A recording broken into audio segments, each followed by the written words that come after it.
Sidi Lamine Niasse, né le 15 août 1950 à Kaolack, est mort le 4 décembre 2018 à Dakar.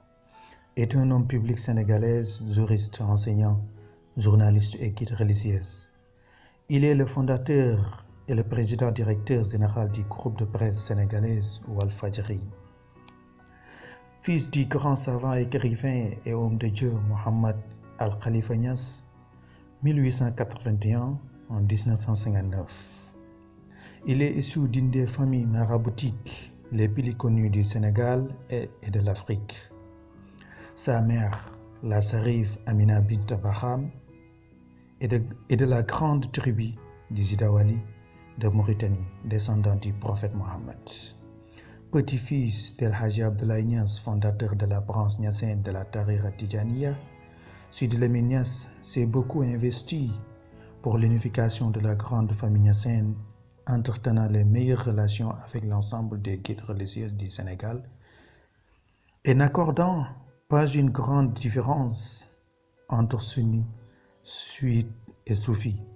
Sidi Lamine Niasse a également beaucoup œuvré pour l'entente entre les confréries à travers des actes concrets et remarquables. Au lendemain de la cérémonie de dédicace des œuvres de Khalifa El Hadji Mohamed Niasse organisée par Sidi Lamine, le quotidien sénégalais ou le sénégalaise Réumi notait le patriotisme de Sidi Lamine et son impressionnant esprit d'ouverture dont la seule explication est sa connaissance atavique.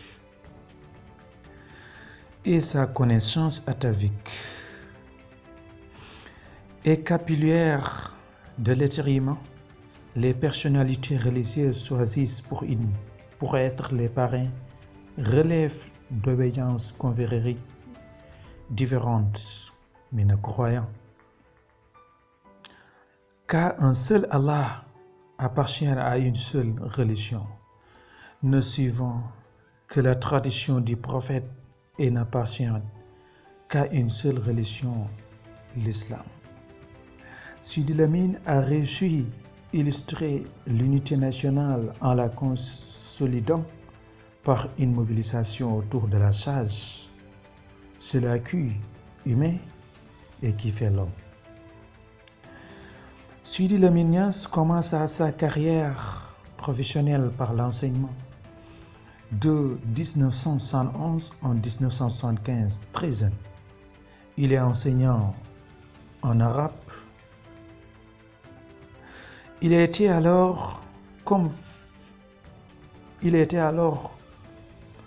fasciné par ce qu'a été l'engagement des enseignants durant la crise de 1968. Après cette première expérience dans les salles de classe, il part en Égypte où il étudie le droit et la jurisprudence islamique à l'université d'Al-Azhar du Caire.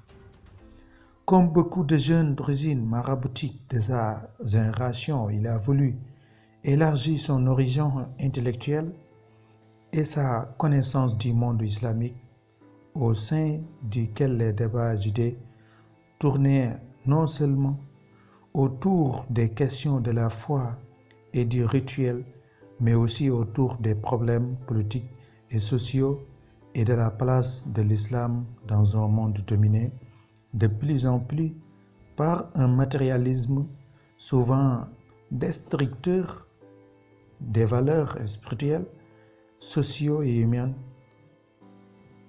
Revenu au Sénégal au début des années en 1980, Sidi Lamine Niasse est préoccupé par la condition du marabout et de l'arabisant. Étudiant engagé, il a été le président de l'association des étudiants sénégalais en Égypte. Il n'en reste pas inactif. À son retour au Sénégal, Sidi Lamine Niasse s'engage pour la réhabilitation de la langue arabe dans son pays, où le français règne sans partage au sein de l'administration. C'est cet engagement qui amène Sidi Lamine Niasse a se lancé dans le page ou dans la presse en janvier 1984, il a créé bimensuel Walfadjri. Mots arabes signifie l'aurore, qui devient hebdomadaire en novembre 1987. Au mois de mai, en 1991, le journal devient semi-quotidien, paraît 3 fois par semaine. À partir de février 1993, il paraît quotidiennement. Sidi Lamine Niasse ne voulut pas arrêter en si bon semis.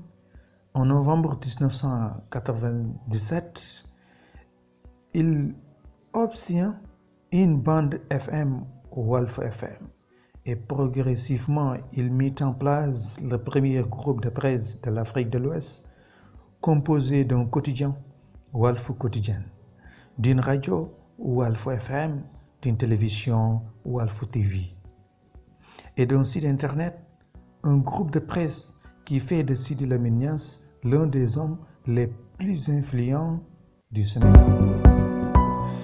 Un idéologue constant, Sidi Lamine Niasse a passé ses premières nuits en prison sous le magistère de Léopold Sédar Senghor, de novembre 1979 à novembre 1980. Ses idées, souvent aux antipodes de la bienséance préconisée par le premier président du Sénégal indépendant, Sidi Lamine est perçu comme un rebelle bien aidé, en cela par son frère qui multipliait les actions contre la France pour plaire à Mouammar Kadhafi et obtenir ses financements. Sidi Lamine Niasse paye ainsi les mots cassés par son frère qui ira même jusqu'à brûler le drapeau français. Conseils officiaux du président Abdou Diouf, Sidi Lamine Niasse a beaucoup participé à refermer les relations entre le Sénégal et les pays arabes, notamment du Golfe. Le premier sommet de l'Organisation de la coopération islamique OCI, accueilli par le Sénégal en 1991, fait partie d'une de ses plus concluantes missions dans cette partie du monde. En juin 1995, il est fait chevalier de l'ordre du mérite sénégalaise. Avec l'arrivée d'Abdoulaye Wade au pouvoir, ses relations avec le chef de l'État sont en dedans de s'essuie. Le 25 septembre 2009, les locaux du groupe Walfadjri sont mis en sac. Le syndicat des professionnels de l'information et de la communication du Sénégal, Synpics, dénonce une attaque barbare qui a causé des blessures à des membres du personnel de Walfadjri, ainsi que de graves dégâts matériels. Un ministre de la République reconnaît la responsabilité de l'État dans le saccage qui est perpétré par les disciples d'un marabout bien connu au Sénégal. Cheikh Abdoulaye Wade lui-même, qui inaugurait le 1er avril 2010 le tout nouveau siège du groupe Walfadjri. Le 19 mars 2011, Sidi Lamine Niasse appelle à manifester contre son régime à la mythique place de l'Indépendance. Pourtant, comme avec le président Abdou Diouf, le PDG de Walfadjri a grandement contribué au rayonnement de la diplomatie sénégalaise, en s'attachant à lever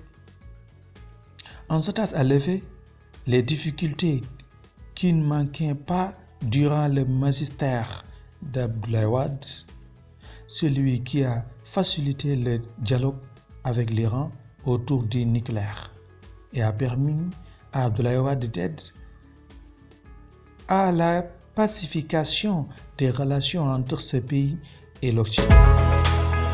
Avec le président Macky Sall, le PDG de Walfadjri reste fidèle à ses principes, le contre-pouvoir qui n'est pas contre le pouvoir. Depuis qu'il est à la tête de l'État du Sénégal, Macky Sall l'a reçu plus d'une fois. Pourtant, au mois de mars, Macky Sall a reçu plus d'une fois. Pourtant, au mois de mars 2016, quand le président Sall a voulu modifier la Constitution pour relancer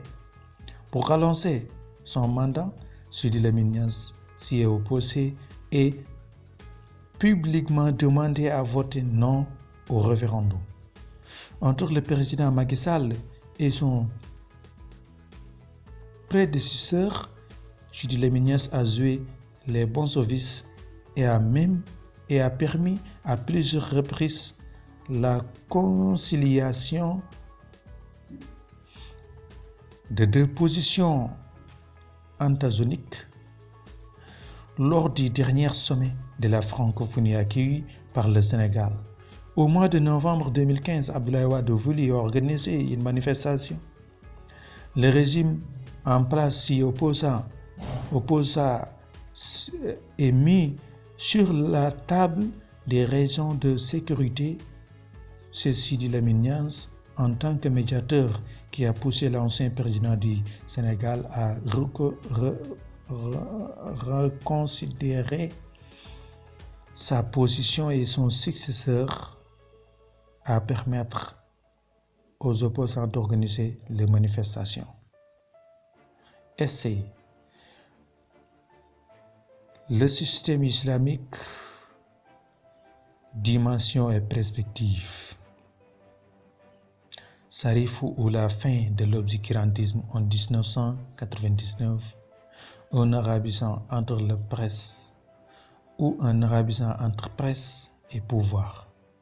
Argument pertinent